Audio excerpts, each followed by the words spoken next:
Baik, bagaimana melembutkan hati menurut Al-Quran? Tadi sudah saya jawab kajian siang ini. Lembut lawannya apa? Keras. Quran surah Al-Hadid, Quran surah 57 ayat ke-16. Alam ya'ni lilladzina amanu an takhsha'a qulubuhum li dzikrillah. Belum tibakah waktu untuk orang beriman? Wallahu akbar. Kalau Anda baca serius ayat ini, seharusnya kita merenung. Mungkin Anda menangis. Kalau bahasa bebasnya begini, apa belum cukup waktu Anda sampai malam ini kan iman kepada Allah? Mau sampai kapan? Mau begitu-gitu aja dari kemarin. Alam ya'ni lilladzina amanu an takhsha'a qulubuhum li dzikrillah. Apa waktu Anda belum cukup untuk semakin khusyuk mendekat kepada Allah? Dzikrillah. Butuh berapa lama lagi? Orang butuh cuma sepekan, Anda sudah 70 hari. Belum juga baik.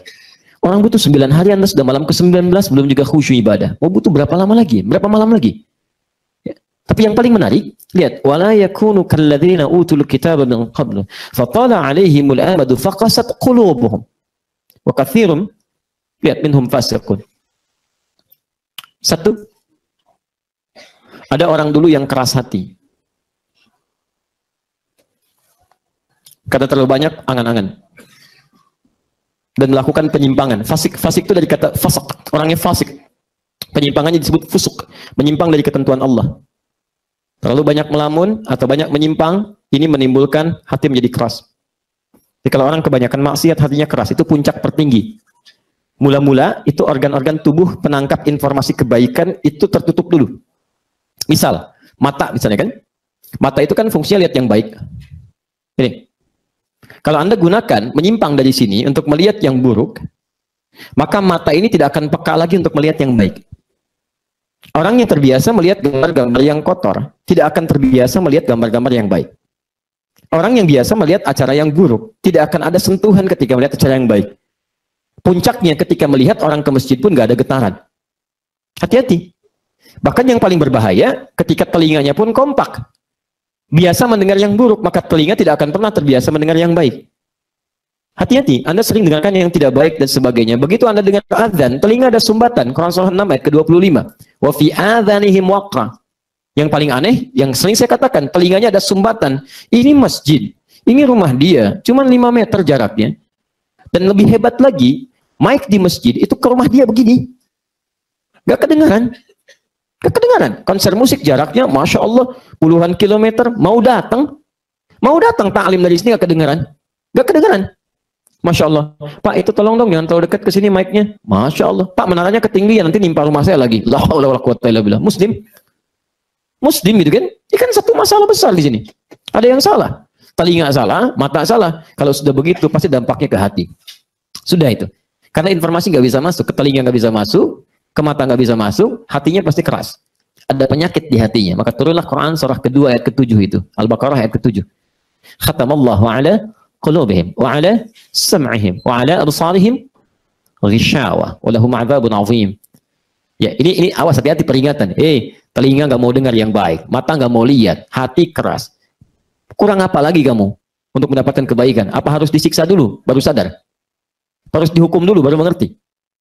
Saya mau sampaikan kejadian nyata ya, tapi ini mungkin sangat langka, sangat jarang sekali. Jarang.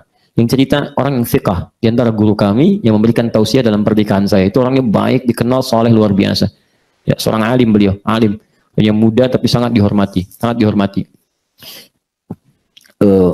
Namanya Kiai Haji Ahmad Qayyum, Musqayyum namanya. Ya, di daerah ujung Jawa Tengah sana, itu luar biasa. Dan dari pesantren beliau banyak lahir juga tokoh-tokoh besar, termasuk juga ada dari turunan Menteri Agama yang baik-baik dulu itu ya.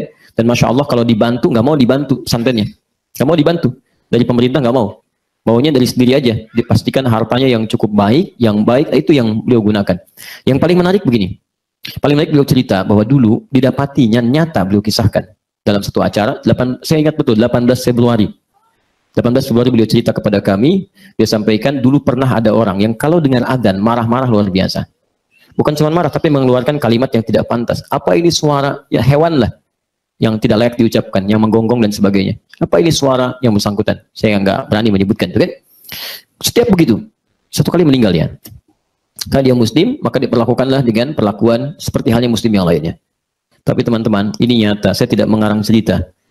Begitu dimasukkan ke liang lahatnya, dimasukkan, dibuka sebagian dari kafannya, dihadapkan ke arah kiblat, tiba-tiba begitu sedikit ini, langsung kaget pada loncat yang di bawah ke atas. Tampaklah perubahan di mulutnya seperti moncong binatang yang disebutkan tadi. Terus orang langsung kemudian menguburnya, meninggalkannya, dan kemudian dia sudah, kisah itu sangat populer sekali dan disimpan. Ya, tapi alhamdulillah sampai sekarang jadi dibincangkan kembali untuk jadi pelajaran. Biasanya yang seperti ini kecil. Jadi ada ayatul kaun, ayatullahi fil kaun, ya, ada ayatullahi fil kaun. Jadi hati-hati, ada fil Quran, fis sutur, ada fis sutur, ya, ada ayatullahi fil kaun, ada fis sudur, ada fis sutur. Ya, di ayatullahi fil kaun tufassiru ayatul Quran, tufassiru ayatullahi fil kaun. Jadi kadang-kadang kalau seseorang sudah jauh dari Allah, maka ditunjukkan fenomena di alam raya yang menunjukkan bahwa kekuasaan Allah, hanya Allah yang menjadikan itu semua, mustahil pada yang lain. Kalau semua tanda itu muncul, Anda belum juga ingat pada Allah, maka itu luar biasa, menunjukkan imannya sangat lemah. Harusnya orang baca Quran yakin. Baca Quran belum yakin, lalu diberikan buktinya, belum yakin juga, perlu diberikan apa lagi? Jelas di sini? Maka Allah firmankan, sanurihim ayatina fil afaq wa fi anfusihim hatta yatabayyana lahum annahu al-haq. Kami akan tampakkan tanda-tanda kebenaran kami, kebesaran kami di afaq, di semesta ini, bahkan pada diri mereka sendiri, sampai mereka yakin bahwa semua yang berasal dari Allah itu benar.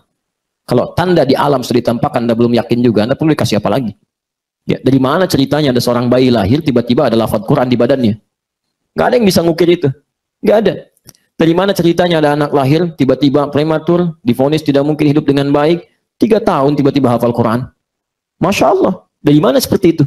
Ya, kalau Anda dengan cerita-cerita itu masih belum yakin dengan Allah, Anda perlu diceritakan apa lagi? Dan ditampakkan apa lagi? Ya. Belum selesai jawabannya, ya kan? Nah, ini kan keras. Keras lawannya lembut. Nah, bagaimana supaya bisa melembutkan ini? Maka Allah mulai, lihat kalimatnya. Alam ya'ni lilladzina amanu an tahsya'a qulubuhum li dzikrillah, dzikrullah. Ini kuncinya. Jadi kalau Anda ingin melembutkan hati Anda, supaya selalu ingat Allah dalam keadaan apapun, maka ini, tingkatkan zikir kepada Allah, maka hati Anda akan lembut. Dengan kelembutan itu, ketenangan akan selalu muncul. Quran, surah ke-13, ayat ke-28. Ala bidzikrillahi tatma'innul qulub. Yakinkan kalau zikir Anda benar kepada Allah, dampaknya ke hati pasti tenang. Dari ketenangan ini, dampak dari kelembutan. Nah, rincian dari zikirnya bisa dengan cara Anda perbanyak sholat, tingkatkan sholat sunnah, di samping sholat fardunya, Quran surah ke-20 ayat ke-14. Bisa Anda tingkatkan dengan bacaan Al-Quran. Ya, di Quran surah ke-15 ayat 9, Quran disebut dengan zikir. Inna nahnu nazzalna dzikra, kami telah turunkan Quran sebagai zikir. Jadi kalau Anda ingin tenang, sedang gelisah, gak enak, ya, gak usah mengeluh. Anda wudhu, buka mushaf, baca Quran. Seketika ketenangan akan didapatkan. Walaupun solusi belum datang, tapi ketenangan muncul. Anda nggak percaya, silakan. Anda yang sedang gelisah sekarang, silakan ambil wudhu, buka mushaf. Baca seketika. Walaupun di hadapan kita semua Anda baca. Demi Allah saya katakan, saat Anda baca ada ketentraman tersendiri.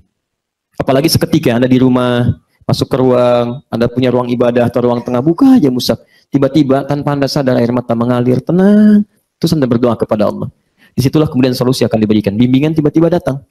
Ya, tiba-tiba telepon datang, Mas, yang kemarin sudah selesai. Loh, kok bisa begitu?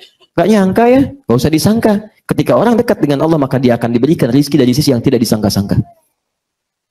Ini, kalau bisa hafalkan, menghafal Quran. Penghafal Quran itu cenderung lebih tenang 4 kali daripada pembaca. Quran surah ke-54, ayat 17, ayat 22, ayat 32, ayat ke-40. Atau Anda perbanyak zikir. Zikir. Khususnya yang pasca sholat itu kan, zikir dalam bentuk kalimat thayyibah, kalimat-kalimat yang baik-baik. Dalilnya di Quran surah ke-4 ayat 103. Turunannya bisa istighfar, perbanyak istighfar kepada Allah. Di hadis Muslim, alhamdulillah, nomor hadis 591. Waktu ini yang paling bagus, waktu istighfar, lakukan di waktu ba'da tahajud menjelang subuh. Ba'da tahajud menjelang subuh, disebut waktu sahar namanya. Jamaknya disebut dengan ashar, terdapat di Quran surah 51 ayat 18. Bisa Anda ucapkan la ilaha illallah wa la syarikalah, lahul mulku wa alhamduhu wa ala kulli syai'in qadir. Hadis Muslim hadis 593. Atau perbanyak bacaan subhanallah, alhamdulillah, Allahu akbar, hadis Muslim hadis 597. Atau Anda perbanyak doa, kalau sedang gelisah doa. Enggak ada mushaf, Anda berdoa. Doa itu cenderung menenteramkan. Ya, Anda bisa lihat di Quran surah kedua ayat 151, tafsirnya ada di Quran surah ke-7 ayat 205. Perangkat doanya ada di hadis riwayat Ibnu Majah kalau ba'da salat, nomor hadis 925. Yang paling singkat, Allahumma inni as'aluka ilman nafi'a wa rizqan thayyiba wa amalan mutaqabbala, itu paling singkat dari Nabi. Boleh ditambah dengan yang lain. Allahumma hawwin 'alayya qalbi, Allahumma ij'al fi lisani nura, fi sam'i nura, dan seterusnya. Ya, Anda boleh angkat tangan Anda sambil mengangkat tangan supaya menambah kehusyuan. Hadisnya ada di riwayat misalnya Abu Daud, nomor hadis 1488 sampai 1490. Dua orang mengangkat tangan lebih cepat dikabulkan dibanding yang tidak. Ya, Anda boleh lagi tambahkan dengan bacaan 3 surat utama, Al-Ikhlas, Al-Falaq, An-Nas. Hadisnya ada di riwayat Abu Daud nomor hadis 1523. Demikian seterusnya. Ini poinnya. Ya, sudah tuliskan, sudah berikan contohnya, teorinya sudah ada, ayatnya ada, contohnya ada. Anda tinggal praktekkan. Ya.